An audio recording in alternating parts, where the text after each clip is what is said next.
Like many people, I grew up on Lego games and have many fond memories, so now that I'm a little bit older, I've made it my mission to go and platinum some of my favourite titles. I have recently completed the Lego Harry Potter collection, which is 1 to 4 years and 5 to 7 years, and this time we're going to be moving on to Middle-earth with Lego The Hobbit. I did platinum this a few months ago, however my procrastination has made it so this video has only just came out now. We have 40 trophies to collect, and other than the last one, this was quite a smooth sailing plat and one I thoroughly enjoyed. Before we get on to this video, please make sure to comment below your favourite Lego game and maybe even a suggestion for the next one that I should platinum. Lego The Hobbit has 16 different missions for you to go and approach. It does have one bonus mission as well, but we'll get onto that in just a second. You'll get 16 trophies for all of this, and this is spread across the first 2 movies of Lego The Hobbit. The third movie isn't actually in this game. It was planned DLC a very long time ago. However, considering this game came out over a decade ago, I think we all can infer that that is not going to happen, unfortunately. I have to admit, all 16 of these missions I enjoyed. I remember having so much fun throughout Lego The Hobbit, and it was one of these games I was picking up nearly every day just to go and put a few hours into complete, so I'd highly recommend just the main story alone.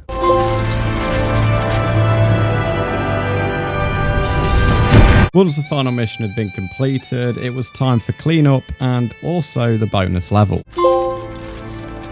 Like pretty much all bonus levels in Lego games, you have to go and smash a bunch of stuff up, and we had to get 1 million studs smashed up within the time frame, which was 5 minutes, and it's safe to say we smashed this, to be honest. Now, during the 16 missions, there is actually 2 trophies I did earn whilst playing the game. One of these was called Hardly Burglar Material, and the other one Master Builder. Master Builder is probably one of my favourites, as it was to obtain 150,000 studs via the instruction builds, which if you didn't know, in the Lego The Hobbit, you build the things that you're wanting to create a bit like a normal Lego set, which I don't know why they removed this from later games, because it's one of my favourite features. The other trophy was a super easy one. I just had to collect 99 of any loot, which you needed the loot anyway, to build the actual instruction manual, so this was a super easy trophy.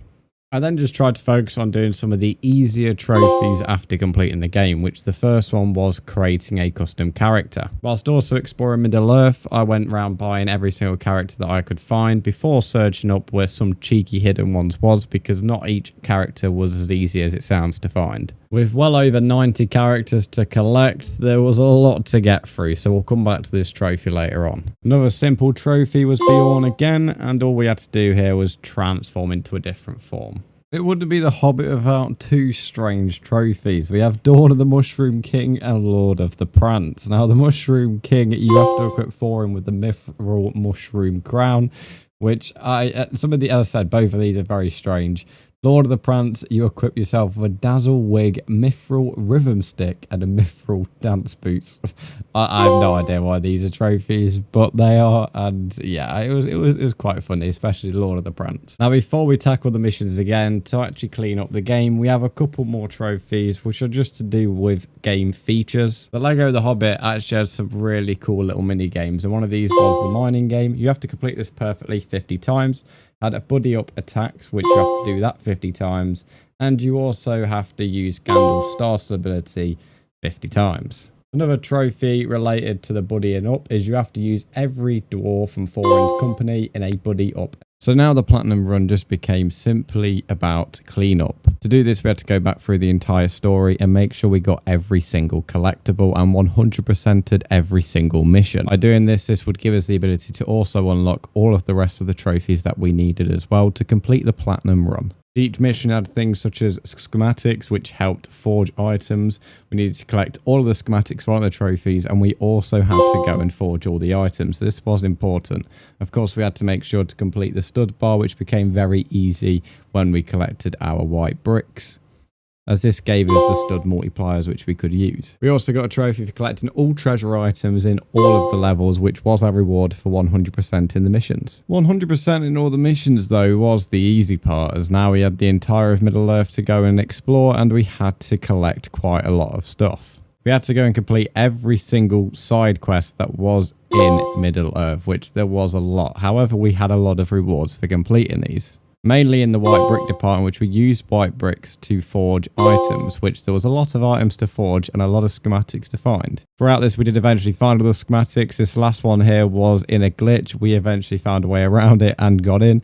However, I was a little worried that this platinum would have been impossible, which would have been quite sad because this was after putting quite a lot of hours in. Now, you might have remembered I just mentioned about forging all the items. However, there was a select few that we had to get perfect via this little game here, and this was a gold trophy as well. Forging had a lot of relevance throughout Lego Hobbit, as you also, like every Lego game, need to buy every single minifigure, and one minifigure in particular was, let's say, difficult. The blacksmith. To actually be able to buy the blacksmith, you had to complete all the forging. So for the longest time, he was my only character, and I had no idea how to unlock him until I searched it up, because I eventually had no idea where the last character was. So once we did forge everything for only 50,000 studs, we could purchase him and get every single minifigure in the game. This was very long-winded for no reason. The benefit of completing the forging as well is you needed some of the items to be able to complete the side quests, and once we completed this last side quest here, we had finally achieved 100% of the game. However, this did not mean we got the platinum yet. And just wait till the final trophy, as this became the pain to my existence. Beforehand, we had this super easy one, and that was to complete a mission in co-op, which my good friend Caleb helped me with this, and he would become in a lot of use very shortly. And now it's time. The trophy that took me individually the longest in terms of time. We didn't have to collect 10 million studs, we had to collect 10 billion. By the time I had got every trophy up until this stage, I had roughly about a billion, which, considering all the things I've had to have purchased, and I wasn't really going for studs at this point, and we also didn't have the stud multiplier maxed out from the start, that was quite impressive to me. But that was only 10% of the necessary amount, so it was time to get 9 billion, and wow, this took a long time. Eventually, though, we found a loophole, and that was to actually go on these horses, and purple studs would keep on spawning as long as we went further away. Now, this became a lot more efficient when I had Caleb with me, as we both could keep on going around. When I say efficient, though, this still took a lot of time, and this took well over half an hour once we had figured this out. So that, plus all the time I spent on my own, this trophy took a couple of hours just on itself. And no, your eyes aren't deceiving you, this was only a silver trophy, which in my opinion is criminal. But by putting that time in, that meant we had unlocked platinum, and this was another Lego game I could tick off in fully completing. So with that, it does bring an end to today's video, and I hope you did enjoy this journey through Middle Earth. Thank you for watching. Make sure you like and subscribe. Please feel free to suggest another Lego game for me to platinum run. Sadly, not all Lego games actually have trophies though, which in my opinion is, well, it sucks a little bit.